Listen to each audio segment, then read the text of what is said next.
السلام علیکم ورحمۃ اللہ وبرکاتہ نحمدہ ونصلی علی رسولہ الکریم اما بعد۔ امید کرتے ہیں آپ تمام سسٹرز ہر عافیت سے ہوں گی اور ایمان کی بہترین حالت میں ہوں گی۔ اللہ سبحانہ و تعالیٰ سے دعا ہے آپ کی طرف ہر بڑے و شر خیر میں بدل دے، آمین۔ پیاری سسٹرز، ہم لوگ سورۃ الانفال آیہ مبارکہ 70 تک تفسیر اور آیہ مبارکہ 72 تک ٹرانسلیشن کر چکے تھے۔ آج مزید دو آیہ مبارکہ کی ٹرانسلیشن کریں گے اور تفسیر کا لیسن آیہ مبارکہ 71 سے سٹارٹ کریں گے۔ رب اشرح لی صدری ویسر لی امری واحلل عقدۃ من لسانی یفقہوا قولی اللہم بارک لنا فی اوقاتنا اللہم فقہنا فی الدین اللہم انی اسألک الہدی والتقی والعفاف والغنی اللہم الہمنی رشدی واعذنی من شر نفسی۔ اعوذ باللہ من الشیطان الرجیم، بسم اللہ الرحمن الرحیم۔ والذین کفروا بعضهم اولیاء بعض الا تفعلوه تکن فتنة فی الارض وفساد کبیر۔ والذین آمنوا وهاجروا وجاهدوا فی سبیل اللہ والذین آووا ونصروا اولئک هم المؤمنون حقا لهم مغفرۃ ورزق کریم۔ ٹرانسلیشن۔ والذین، اور وہ لوگ، کفر جو کافر ہیں، بعضهم اولیاء بعض، وہ ایک دوسرے کے دوست ہیں، الا تفعلوہ، اگر تم ایسا نہ کرو، تکن ہوگا فتنۃ فتنہ فی الارض زمین میں، وفساد کبیر اور فساد بہت بڑا۔ والذین آمنوا وہاجروا، اور وہ لوگ جو ایمان لائے اور ہجرت کی انہوں نے، وجاہدوا فی سبیل اللہ، اور جہاد کیا انہوں نے اللہ کی راہ میں، والذین آووا ونصروا، اور وہ لوگ جنہوں نے جگہ دی ان کو اور مدد کی ان کی، اولئک هم المؤمنون حقا، یہی لوگ وہ مومن ہیں سچے، لہم مغفرۃ ورزق کریم، ان کے لیے بخشش ہے اور رزق ہے عزت والا۔ تفسیر آیہ مبارکہ 71 سے۔ وَإِن يُرِيدُوا خِيَانَتَكَ فَقَدْ خَانُوا اللَّهَ مِن قَبْلُ فَأَمْكَنَ مِنْهُمْ وَاللَّهُ عَلِيمٌ حَكِيمٌ۔ اور اگر وہ ارادہ کریں آپ سے خیانت کرنے کا، پس تحقیق وہ اس سے پہلے اللہ سے بھی خیانت کر چکے ہیں، تو اس نے ان کو تمہاری قدرت میں دے دیا، اور اللہ تعالیٰ خوب جانے والا، بہت زیادہ حکمت والا ہے۔ جیسا کہ ہم لوگ عشرہ ذی الحجہ میں داخل ہو چکے ہیں، آج اس بابرکت مہینے کی 1 تاریخ ہو چکی ہے، جو کہ بہت ہی بابرکت دن ہے، اور نبی صلی اللہ علیہ وسلم نے ان کی عظمت بیان کرتے ہوئے کیا فرمایا کہ یہ سب سے زیادہ عظیم دن ہے اللہ سبحانہ و تعالیٰ کے ہاں۔ تو صحابہ کرام کے پوچھنے پہ آپ صلی اللہ علیہ وسلم نے فرمایا کہ یہ دن جہاد فی سبیل اللہ سے بھی بڑھ کر ہیں، اللہ کہ کوئی میدان جنگ میں کود پڑے اپنی جان اور اپنی مال کے ساتھ، اور جان بھی قربان کر دے اور مال بھی اللہ کی راہ میں لگا دے، تو وہ عمل جو ہے ان دنوں سے بڑھ سکتا ہے، ورنہ اس سے بڑھ کے کوئی بھی عمل ایسا نہیں کہ جو ان دنوں کا مقابلہ کر سکے۔ اور کچھ علماء کے نزدیک کہ ان کے جو دن ہیں وہ رمضان مبارک سے بھی بڑھ کر، اور جو راتیں ہیں وہ لیلۃ القدر سے بھی بڑھ کر ہیں۔ واللہ عالم کہ اللہ سبحانہ و تعالیٰ نے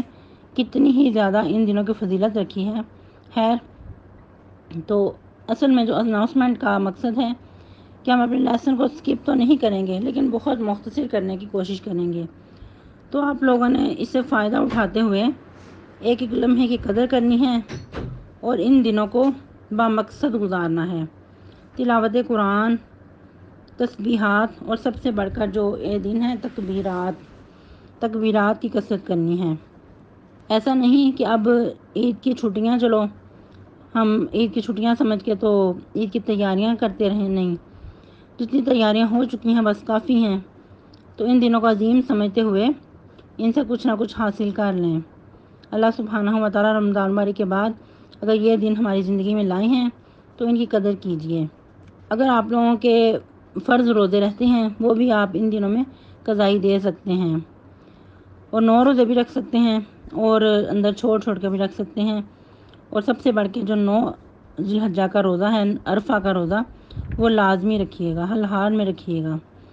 اگرچہ گرمی ہے لیکن پھر بھی جب انسان کسی کام کی ٹھان لیتا ہے، ارادہ کر لیتا ہے، تو اللہ سبحانہ و تعالیٰ مدد کرتے ہیں اور انسان کو توفیق بھی دیتے ہیں کام کرنے کی۔ کثرت سے نوافل ادا کرنے کی کوشش کریں، تہجد کا اہتمام کریں، اشراق، چاشت، اوابین کے نوافل ادا کریں، صدقہ خیرات کی کثرت کریں اور ہر نیکی کے کام میں بڑھ چڑھ کر حصہ لینے کی کوشش کریں۔ تو یہ لیسن کی طرف چلتے ہیں۔ اللہ سبحانہ و تعالیٰ کیا فرما رہے ہیں کہ اگر تم لوگوں نے ان کو امان دے دی ہے، ان لوگوں نے عہد و پیمان کر لیا ہے کہ ہم تم سے جنگ نہیں لڑیں گے، تو پھر ان کی طرف سے ریلیکس ہو جاؤ۔ پھر آج کے لیسن میں کیا فرما رہے ہیں، اگر وہ ارادہ کریں تم سے خیانت کرنے کا، عہد و پیمان کرنے کے بعد بھی تم سے دغا کر جائیں، دھوکہ دیں، تمہیں خیانت کر لیں، تو یہ کوئی نئی بات نہیں ہے۔ اس سے پہلے یہ اللہ کے ساتھ بھی خیانت کر چکے ہیں، دھوکہ دینے کی کوشش کر چکے ہیں، اور ان کا یہ دھوکہ دینا کیا تھا اللہ کو، کہ کفر و شرک میں مبتلا ہونا اور نبی صلی اللہ علیہ وسلم کو طرح طرح سے ستانا اور جنگ کے لیے پیش قدمی کرنا۔ ایسا کر کے انہوں نے اپنا ہی نقصان کیا ہے۔ اللہ سبحانہ و تعالیٰ فرما رہے ہیں فَأَمْكَنَ مِنْهُمْ، تو اللہ نے ان کو تمہارے قابو میں کر دیا، اللہ نے ایسی تمہیں ان پر قدرت عطا کی کہ وہ مغلوب ہو گئے۔ جیسا کہ جنگ بدر کے بارے میں ہم پڑھ چکے کہ وہ بہت زیادہ تعداد میں ہونے کے باوجود، اسلحہ سے لیس ہونے کے باوجود مغلوب ہو گئے۔ اللہ سبحانہ و تعالیٰ نے صحابہ کرام کو جو مٹھی بھر تھے ان پہ قدرت عطا کی، اور اللہ سبحانہ و تعالیٰ نے فتح یاب کر دیا، اور جو اتنے بڑے بڑے سرغنے تھے 70 قید بھی ہو گئے اور 70 مارے بھی گئے۔ تو اس طرح ان کا ایسا نقصان ہوا، ایسا ان کا صفحہ ہستی سے ان کو الٹا دیا کہ دوبارہ پھر وہ سنبھلنے کے قابل نہ رہے۔ اور یہی وجہ ہے کہ وہ کہا کرتے تھے کہ اب زندگی کا مزہ ختم ہو گیا ہے، اب ہم نے زندہ رہ کے کیا کرنا ہے۔ اور اسی پہ طرح طرح کی وہ چال چلتے رہتے، سازشیں سوچتے رہتے کہ کیا کر کے ہم اپنی جو انتقام کی آگ بھڑک رہی ہے اس کو ٹھنڈا کر سکیں۔ تو یاد رہے کہ یہ ایسی آیہ مبارکہ ہے کہ جس میں بہت زیادہ مسلمانوں کو تسلی دی جا رہی ہے اور خوشخبری بھی دی جا رہی ہے کہ تم دل چھوٹا نہ کرو، اگر یہ آئندہ بھی تمہارے ساتھ ایسا دھوکہ کریں گے تو ان کو اپنی ہی منہ کی کھانی پڑے گی، کیونکہ اللہ سبحانہ و تعالیٰ کی مدد ہمیشہ تمہارے ساتھ ہے۔ ساتھ ہی فرما دیا اللہ تعالیٰ خوب جاننے والے اور بہت ہی زیادہ حکمت والے ہیں۔ اللہ تعالیٰ کے سامنے تمام جو معاملات ہیں وہ واضح ہیں، روز روشن کی طرح، ہر چیز کا اللہ سبحانہ و تعالیٰ کو علم ہے اور ہر کام اللہ کا حکمت پہ مبنی ہے۔ یہ مزید اللہ سبحانہ و تعالیٰ فرما رہے ہیں ان الذین آمنوا وہاجروا وجاہدوا باموالہم وانفسہم فی سبیل اللہ والذین آووا ونصروا اولئک بعضهم اولیاء بعض۔ بے شک وہ لوگ جو ایمان لائے اور ہجرت کی انہوں نے اور جہاد کی اپنے مالوں جانوں سے اللہ کی راہ میں، اور وہ لوگ جنہوں نے جگہ دی اور ان کی مدد کی، ایسے ہی لوگ وہ ایک دوسرے کے دوست ہیں، یعنی کہ ایک دوسرے کے ولایت کے حصے دار ہیں۔ تو اس آیہ مبارکہ سے پتہ کیا چلتا ہے کہ نبی صلی اللہ علیہ وسلم کے زمانے مبارک میں جب آپ مدینہ میں تشریف فرما تھے، مسلمانوں کی 4 قسمیں تھیں۔ پہلی قسم جو سب سے پہلے ہجرت کرنے والے مہاجرین اولین میں سے تھے، ان کی سب سے زیادہ فضیلت ہے۔ دوسرے انصار مدینہ، یعنی کہ جو مدینہ میں پہلے سے مقیم تھے۔ تیسرے وہ مومن جنہوں نے ہجرت نہیں کی، اور چوتھے وہ جنہوں نے صلح حدیبیہ کے بعد ہجرت کی ہے، تو یہ بھی مہاجر، لیکن جنہوں نے سب سے پہلے ہجرت کی، مہاجرین اولین، ان کی فضیلت سب سے ہی زیادہ ہے۔ جو آیہ مبارکہ کے اندر ہے والذین آووا ونصروا، یہ وہ انصار ہیں کہ جو مدینہ میں پہلے سے مقیم تھے، جنہوں نے مہاجرین کو جگہ دی، ان کی بھی فضیلت کچھ کم نہیں ہے، بہت ہی زیادہ ان کی بھی فضیلت ہے۔ کہ یہاں تک کہ مہاجرین سے بھی بڑھ کر انصار کو فضیلت ہے، اور احادیث مبارکہ اس بات کی دلیل ہیں، اس بات پر دلالت کرتی ہیں کہ مہاجرین نے تو جو ہجرت کی، انہوں نے تو جو اپنا گھر بار چھوڑ کر وطن چھوڑ کر آئے، انصار نے بھی بہت زیادہ قربانیاں دیں، قربانی کی سطح پہ انہوں نے زندگی گزاری، اور مسلمانوں کو جو مہاجرین تھے ان کو کیسے جگہ دی۔ اس میں ایک حدیث ملتی ہے، سیدنا عبداللہ بن زید بن عاصم فرماتے ہیں رسول اللہ صلی اللہ علیہ وسلم نے فرمایا اگر ہجرت کی فضیلت نہ ہوتی تو میں انصار میں سے ایک شخص ہوتا، یعنی کہ انصار کی بھی بہت زیادہ فضیلت ہے۔ تو آپ وسلم نے ان کی حوصلہ افزائی کرتے ہوئے یوں فرمایا۔ پھر جو آیت مبارکہ کے اندر ہے اولئک بعضهم اولیاء و بعض، اولیاء جو ہے اس سے مراد اس کے کئی معنی ہو سکتے ہیں، کیونکہ یہ ورڈ وسیع پیمانے میں استعمال ہوتا ہے۔ اس سے مراد دوست بھی ہو سکتے ہیں، حمایتی، مددگار، ایک دوسرے کے مال کے وارث، تو کئی معنوں میں یہ ورڈ یوز ہو سکتا ہے۔ اور دوسرے مفہوم کے مطابق اس وقت جو نبی صلی اللہ علیہ وسلم نے مواخات قائم کی تھی، یعنی کہ بھائی چارہ قائم کیا تھا، اور پھر اس بھائی چارے میں یہ بھی تھا کہ یہ جو آپس میں بھائی چارہ قائم کیا گیا وہ ایک دوسرے کے وارث بنیں گے، یعنی کہ ایک دوسرے کے مال کے وارث، یعنی کہ جو رشتہ دار ہیں وہ وارث نہیں ہوں گے، بلکہ جو آپس میں ایک دوسرے کے حلیف اور بھائی چارہ قائم کرنے والے وہ ایک دوسرے کے مال کے وارث ہوں گے۔ یہ پہلے سے رواج چلتا آ رہا تھا، لیکن بعد میں پھر اس چیز کو منسوخ کر کے جو آپس میں رشتہ دار تھے وہی پھر میراث کے وارث بنے، جس طرح کہ ایک اور مقام پہ اللہ سبحانہ و تعالیٰ فرماتے ہیں وَأُولُو الْأَرْحَامِ بَعْضُهُمْ أَوْلَىٰ بِبَعْضٍ فِي کتاب اللہ، اللہ کی کتاب کے مطابق جو آپس میں رشتہ دار ہیں وہی ایک دوسرے کے وارث ہیں۔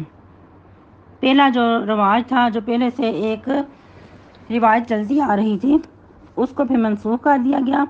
اس کے بدلے میں پھر رشتہ داروں کو ایک دوسرے کا وارث بنا دیا گیا۔ پھر مزید جو فرمایا جا رہا ہے والذین آمنوا ولم یہاجروا، کہ وہ لوگ جو ایمان تو لائے لیکن انہوں نے ہجرت نہیں کی، ما لکم من ولایتہم من شیء، تمہیں ان کی ولایت سے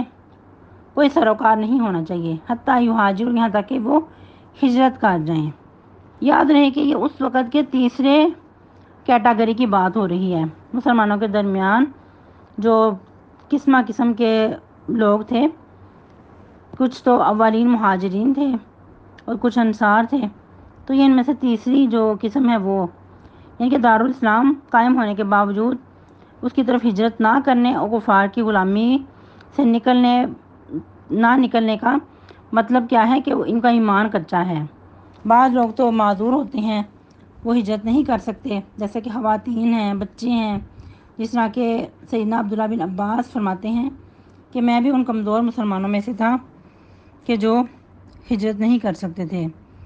اپنی والدہ کے بارے میں بتاتے ہیں کہ وہ بھی کمزور تھیں، کیونکہ سیدنا عبداللہ بن عباس کے والد عباس اس وقت مسلمان نہیں ہوئے تھے۔ اب ایک عورت اور بچہ کیا کر سکتے ہیں، کیسے گھر بار چھوڑ کر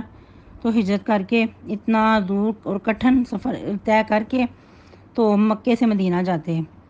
تو ان کو بھی معذور قرار دیا گیا۔ لیکن جو ہجرت کر سکتے ہیں،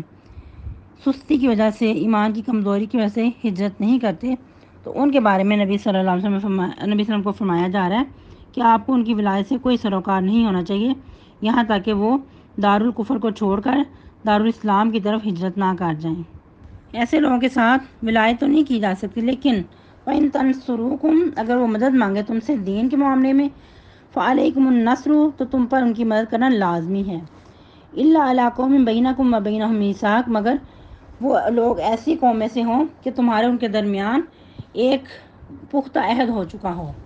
یعنی کہ جنگ سے رکے رہنے کا عہد ہو چکا ہو، تو پھر تمہیں ان کی مدد نہیں کرنا ہوگی، کیونکہ جیسا کہ ہم سورہ نساء میں بھی پڑھ چکے تھے، اللہ سبحانہ و تعالیٰ مومنین کو مخاطب کرتے ہوئے شکایات ان سے کر رہے ہیں وَمَا لَكُمْ لَا تُقَاتِلُونَ فِي سَبِيلِ اللَّهِ وَالْمُسْتَضْعَفِينَ مِنَ الرِّجَالِ وَالنِّسَاءِ وَالْوِلْدَانِ الَّذِينَ يَقُولُونَ رَبَّنَا أَخْرِجْنَا مِنْ هَٰذِهِ الْقَرْيَةِ الظَّالِمِ أَهْلُهَا کیا ایمان والو تمہیں کیا ہو چکا ہے کہ تم ان بے بس کمزور لوگوں کے لیے نہیں لڑتے، مردوں اور عورتوں اور بچوں میں سے، وہ لوگ جو کہتے ہیں اے ہمارے رب ہمیں اس ظالموں کی بستی سے نکال کہ جس کے رہنے والے بہت ظالم ہیں، اور ہمارے لیے کوئی مددگار مقرر کر۔ اب ادھر مزید تھوڑی سی بات مہاجرین اور انصار پہ بھی کر لیتے ہیں کہ مہاجرین جو تھے اپنے گھر بار وطن چھوڑ کر آئے تھے، وہ سب کمزور ہی نہیں تھے، بہت زیادہ مالدار بھی تھے، بہت بڑے بڑے بزنس مین بھی تھے، لیکن جب ہجرت کا آرڈر آ گیا تو انہوں نے ہر چیز کو پس پش ڈالتے ہوئے اپنا گھر بار چھوڑ کر، وطن چھوڑ کر، خیر بات کہہ کر کوچ کر گئے اور مدینہ تشریف لے آئے۔ اور سب سے بڑھ کر ان کو نبی صلی اللہ علیہ وسلم سے ملنے کا جو شوق تھا اور آپ سے ان کی محبت، اس میں وہ ہر چیز کو قربان کرنے کے لیے تیار تھے۔ اور کچھ ایسے بھی صحابہ کرام تھے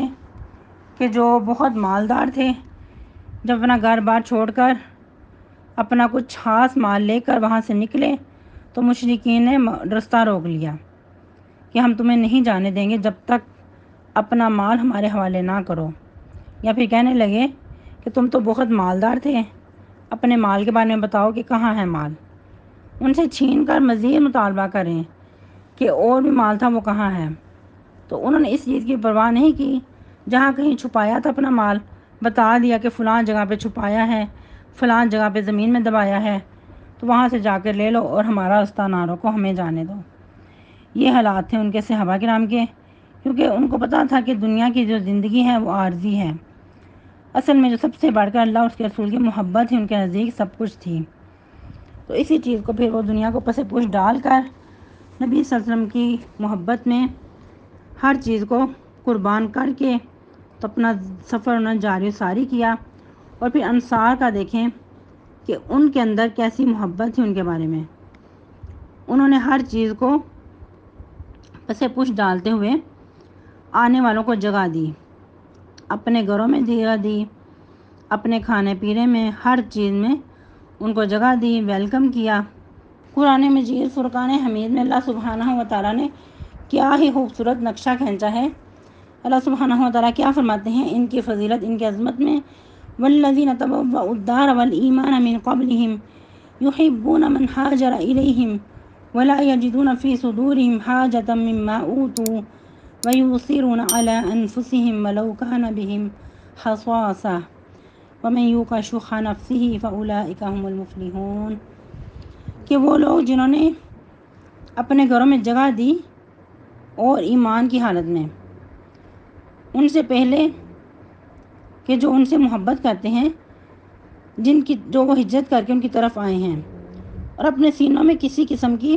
حاجت محسوس نہیں کرتے، یعنی کہ تنگ دلی محسوس نہیں کرتے، جو کچھ وہ ان کو دیتے ہیں اور ان کو اپنی جانوں سے بھی مقدم رکھتے ہیں، اگرچہ ان کو خود اشتیاق ہی ہو،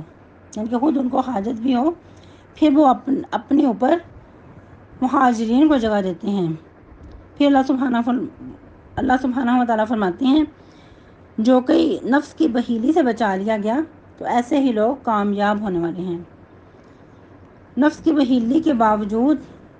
انسان دوسروں کو اپنے اوپر ترجیح دے تو یہ بہت بڑے ہمت کے کام ہیں، کیونکہ ہر انسان کے اندر اللہ سبحانہ و تعالیٰ نے ایک شح، ایک بخل کا مادہ رکھا ہے،